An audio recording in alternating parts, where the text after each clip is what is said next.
할렐루야. 지난 한 주간도 여러분 주 안에서 승리하셨습니까? 승리하셨습니까? 아멘. 여러분 승리하셔야 돼요. 오늘도 하나님 힘들었습니다. 지난 한 주간도 힘들었습니다. 물론 여러분 힘들 수 있죠. 그러나 저와 여러분은 부활에 참여한 분들입니다. 우리는 천국 백성입니다. 이 땅에 우리가 미련두지 않고 우리가 열심히 살아가야 되지만 우리가 하늘을 보고 부활의 소망을 가지고 살아가는 사람들이기 때문에 날마다 저 십자가를 붙들고 소망하며 승리하시기를 주님의 이름으로 축복합니다. 특별히 지난 한 주간은 고난주간 특별 새벽 기도에 오셔서 주님의 십자가를 묵상하며 그 고통에 동참하신 분들도 계시고 또 여러 가지 형편상 또한 개인적인 사정으로 마음만 함께 하신 분들도 계십니다. 그런데 여러분, 오늘 이 영광스러운 부활의 아침에 우리 스스로 한번 질문해 보시기를 바랍니다. 우리 안에 정말 내 안에 정말 이 부활의 감격이 살아있는가? 우리가 이 성찬을 드렸지만 이 성찬을 받을 때마다 가슴 벅찬 그런 뜨거움이 아직 살아 있습니까, 여러분?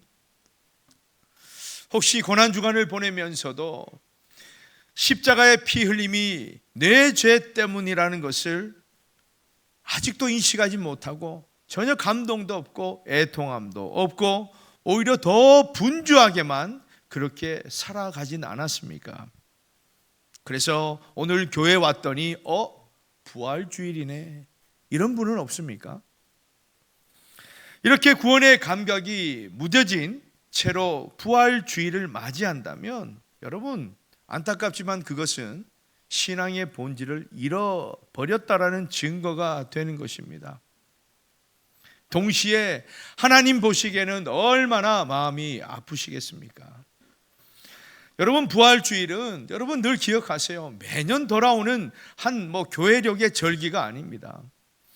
정말 기독교 신앙의 출발점이 되는 것이고 십자가의 패배가 정말 승리로 뒤집힌 놀라운 역전의 날이라는 것을 여러분 우리가 늘 기억해야 하는 것입니다. 무엇보다 끝이라고 생각했던 그 자리에서 하나님은 다시 시작을 놓으신 자리가 바로 부활주일입니다. 간절히 바라기는 오늘 이 예배를 통해서 메말랐던 우리 심령에 부활의 감격이 다시금 꿈틀거릴 수 있기를 주님의 이름으로 축복합니다. 사랑하는 여러분, 오늘 우리는 설교에 앞서 성찬을 나누었습니다. 성찬을 통해서 이 떡을 떼면서 예수님이 나를 위해 몸이 찢기셨지, 이 잔을 받으면서 예수님이 나를 위해 피를 흘리셨지, 우리는 이런 고백이 있었습니다. 그런데 여러분, 이 성찬은 단순히 이 시간에만 끝이 나지 않습니다. 사도 바울은 고린도전서 11장 26절에서 이렇게 고백합니다.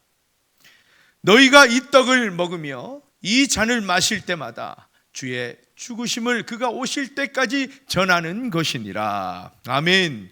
성찬은 예수님의 죽음을 기념하는 어떤 종교적 의식이 아니라는 말입니다.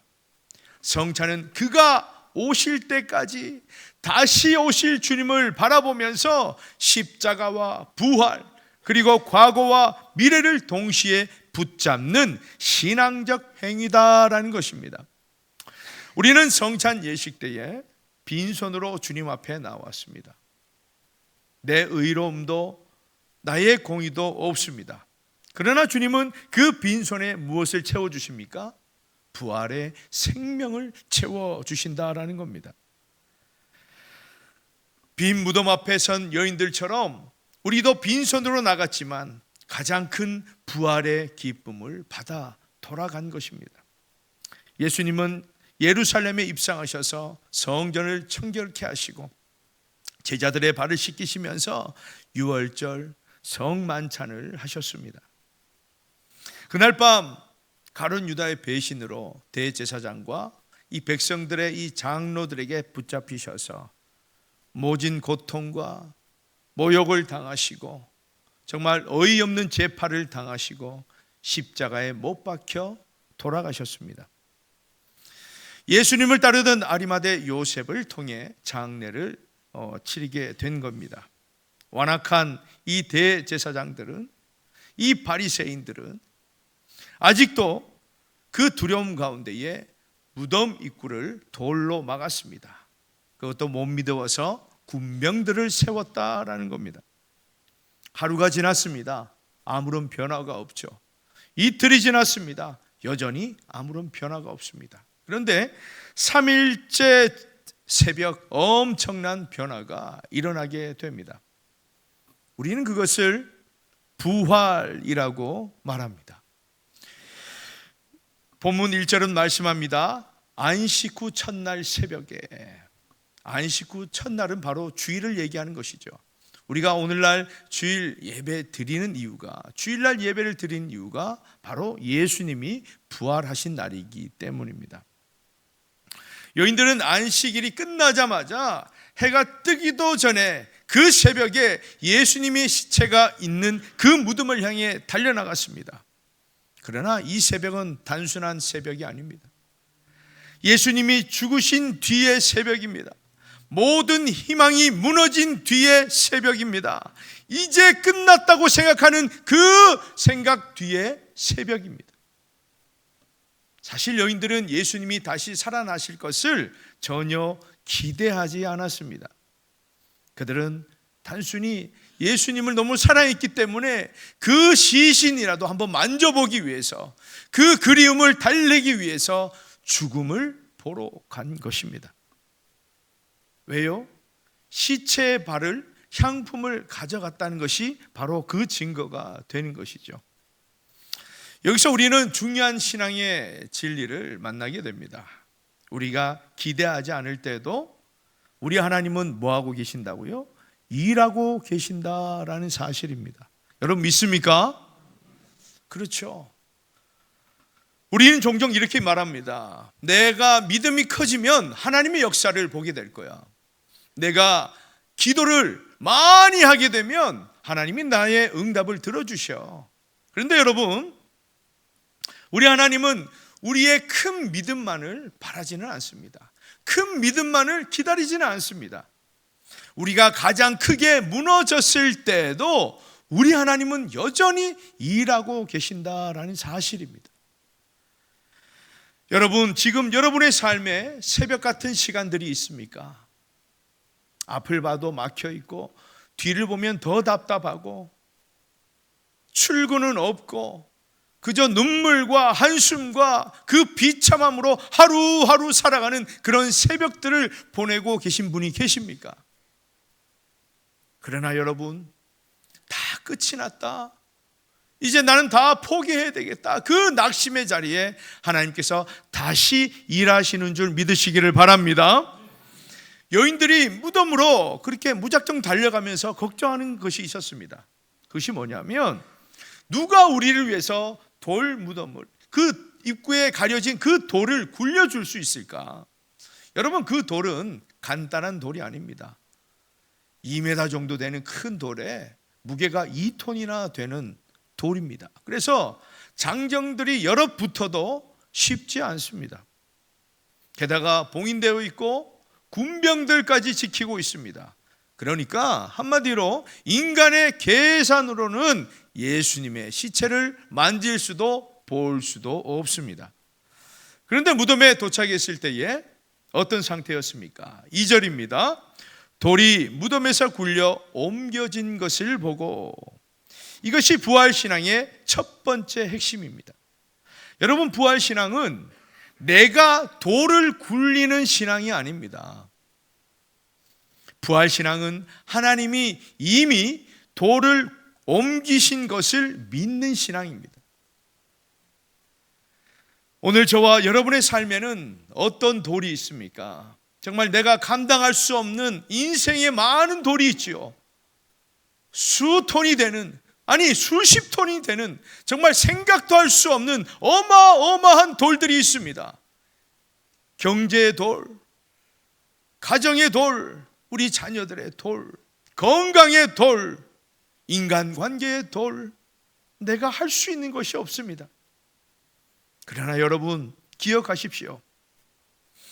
부활 새벽에 그 돌이 이미 굴려졌듯이 우리 하나님은 반드시 저와 여러분의 그 인생의 엄청난 돌도 다 굴려내실 줄 믿으시기를 바랍니다.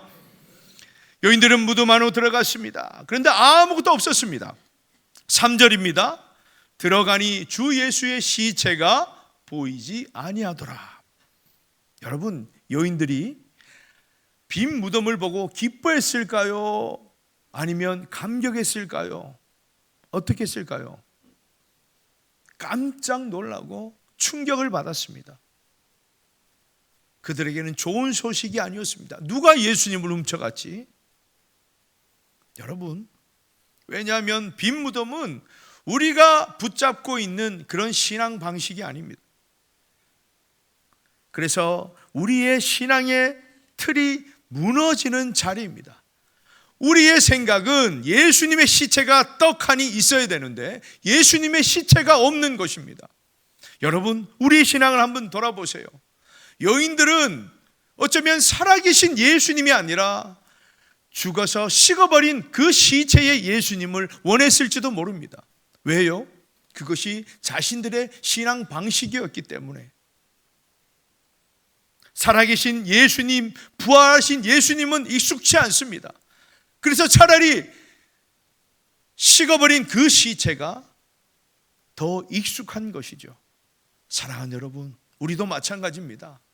살아계신 그 예수님을 기대하기보다는 정말 내가 이해하는 그 범위 안에 계신 예수님을 원할 때가 있습니다.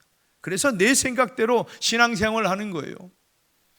아무리 앞에서 목이 터져라 그렇게 얘기해도 자기 식대로 신앙생활을 하는 거예요. 여러분, 잘 고민해 보세요. 잘 살펴보십시오. 정말 신앙생활을 하고 있습니까? 종교생활 아닙니까? 사랑하는 여러분, 빈 무덤에서 말씀하시는 예수님의 음성을 들을 수 있기를 바랍니다. 너의 이해의 틀 안에는 내가 없다. 나는 살아서 새로운 방식으로 네가 생각하지 못하는 상상을 초월하는 방법으로 나는 너와 함께 할 것이다. 여러분, 이 음성이 들리시기를 주님의 이름으로 축복합니다. 그러므로 여러분, 빈 무덤은 절망이 아니에요. 낙심이 아닙니다. 왜 예수님이 없지? 이러면 안 되는데. 이것이 아닙니다. 부활하셨구나.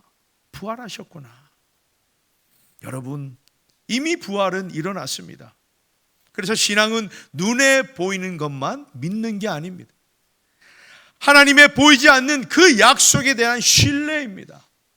여러분, 우리가 힘들고 어려울 때, 눈물 날 때 그 한숨의 자리가 여러분 절망의 자리입니까?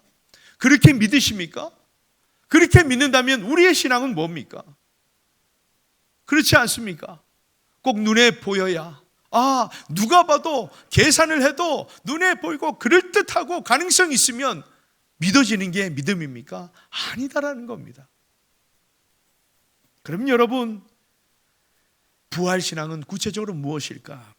세 가지로 보면, 첫째, 보이지 않아도 믿는 신앙입니다. 무덤에는 아무런 증거가 없습니다. 그러나 부활은 이미 일어났죠. 그래서 여러분, 신앙은 뭐라고 말씀드렸습니까? 눈에 보이는 것만 믿는 게 아니다라는 겁니다. 그래서 우리가 하나님의 말씀을 읽어야 되는 거예요. 그래야 우리의 신앙이 바른 방향으로 가는지 아닌지 알 수 있는 것입니다. 우리 삶의 지침서가 되는 것이 하나님의 말씀이기 때문입니다. 사랑하는 여러분, 우리 눈에 보이지 않아도 하나님이 이미 일하셨음을, 이미 일하고 계심을 온전히 믿을 수 있기를 주님의 이름으로 축복합니다. 둘째, 부활의 신앙은 끝이라고 생각한 자리에서 시작을 보는 신앙입니다. 여러분, 세상 관점으로 보면 이 무덤은 끝입니다. 그렇죠? 인생의 마지막입니다. 그러나 하나님은 그 자리를 새로운 시작으로 바꾸셨다라는 겁니다. 여러분, 나는 이제 끝이 났어. 나는 이제 망했어. 그렇게 생각하는 자리가 있습니까? 여러분 기억하십시오. 그 자리가 하나님께서 다시 시작하는 자리임을 꼭 믿을 수 있기를 주님의 이름으로 축복합니다. 마지막 세 번째 부활신앙은 두려움에서 사명으로 이동하는 신앙입니다. 여인들은 두려움으로 무덤으로 갔습니다. 빈 무덤 그 앞에 선 여인들은 손에 아무것도 가지고 나오지 않았습니다. 예수님의 시체도 찾지 못했습니다. 그런데 가장 큰 소식, 바로 부활의 기쁨, 부활의 복음을 품고 그들은 돌아간 것입니다. 그래서 그들은 어떤 사람이 되었습니까? 부활의 증인들이 된 것입니다. 사랑하는 여러분, 저와 여러분은 부활의 증인이 맞습니까? 맞습니까? 그러면 부활신앙으로 살아갈 수 있는 저와 여러분이 되시길 축복합니다. 그럼 여러분, 우리가 이 부활신앙을 어떻게 살아나가야 됩니까? 먼저 절망의 자리를 피하지 말고 하나님께 가져가시기를 바랍니다. 부활신앙은 무덤 같은 현실일지라도, 답이 없어 보이는 자리일지라도 도망치지 않고 믿음으로 그대로 하나님께 가져가는 것입니다. 왜 그렇습니까? 계속해서 말씀드렸지만 우리가 가장 막막하다고 그렇게 느낄 때, 그렇게 생각될 때에 하나님은 시작하신다라는 사실입니다. 이것이 무엇입니까? 믿음이에요. 여러분, 이것이 믿음이라니까요. 눈에 보이는 것을 믿는 것은 믿음 아니에요. 절대 아닙니다. 세상 사람들은 보고 믿고, 보고 수치를 계산하는 거예요. 사랑하는 여러분, 그리고 이미 굴려진 돌을 다시 걱정하지 마시기를 바랍니다. 하나님이 해결해 주셨는데도 혹시 또 이러면 어쩌지? 이런 염려가 생길 때가 있지요. 그런데 여러분, 걱정을 붙잡고 사는 것은 부활을 믿지 못하는 모습입니다. 하나님의 은혜를 믿지 않는 겁니다. 사랑하는 여러분, 우리의 인생에 돌이 굴려져 있습니까? 하나님이 하셨음을 믿으시고 하나님의 은혜에 온전히 감사할 수 있기를 주님의 이름으로 축복합니다. 또한 없음을 실패로 해석하지 마시기를 바랍니다. 여러분, 빈 무덤은 무엇입니까? 세상 사람들이 보면 아무것도 없습니다. 시체도 없어요. 끝입니다. 그러나 우리가 믿음의 관점으로 볼 때는 하나님의 가장 위대한 역전승이라는 것을 여러분 기억하시기를 바랍니다. 아무 결과가 보이지 않기 때문에 나는 실패했다, 그렇게 생각하지 마시기를 바랍니다. 그것은 정말 불신앙입니다. 하나님이 여전히 함께 하시고 여전히 그 계획 속에 저와 여러분이 있는데 우리가 우리 인생을 놓아버린다면 여러분, 그것은 대단한 불신앙입니다. 그런 신앙인이 어떻게 부활을 경험할 수 있겠습니까? 사랑하는 여러분, 하나님이 새롭게 시작해 주실 것을 온전히 믿을 수 있기를 축복합니다. 마지막으로 부활은 내일의 천국이 아니라 오늘의 삶임을 기억하시기를 바랍니다. 무슨 말이냐면 여러분, 부활은 저 멀리 있는 미래의 것이 아니다라는 겁니다. 이번 고난주간에 우리가 묵상했던 주님의 사랑이 오늘의 그 부활의 확신으로 이어져 가야 하는 것입니다. 십자가의 끝은 죽음이 아니라 십자가의 끝이 무엇이에요? 부활이기 때문입니다. 사랑하는 여러분, 그래서 부활 신앙을 가진 우리 신앙인들은 정말 눈물이 나고 힘들고 어려운 그런 상황들을 있을지라도 하나님의 말씀에 순종하며 살아가야 됩니다.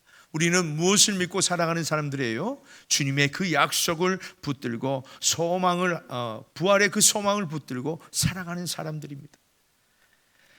사랑하는 여러분, 부활신앙은 시체가 보이지 아니하니라 이것을 아는 것이 아닙니다. 부활신앙은 시체가 보이지 아니하니라 이 사실을 아는 것만으로 충분하지 않다라는 겁니다. 내 인생이 무덤처럼 느껴질지라도 부활의 감격과 확신으로 하나님은 신실하시며 돌은 이미 옮기셨다고 이렇게 고백하고 믿는 것입니다. 여러분 기억하십시오. 성경의 지식도 아는 것이 너무나 중요하지만 이 성경 지식 안에 믿음 속으로 들어가야 하는 것입니다. 그러므로 부활신앙으로 죽었던 우리의 영적 감각이 살아나고 멈춘 줄 알았던 우리의 삶이 다시 움직이면서 무덤 같았던 우리의 삶 가운데에 부활의 참 기쁨을 누릴 수 있기를 주님의 이름으로 간절히 축원합니다.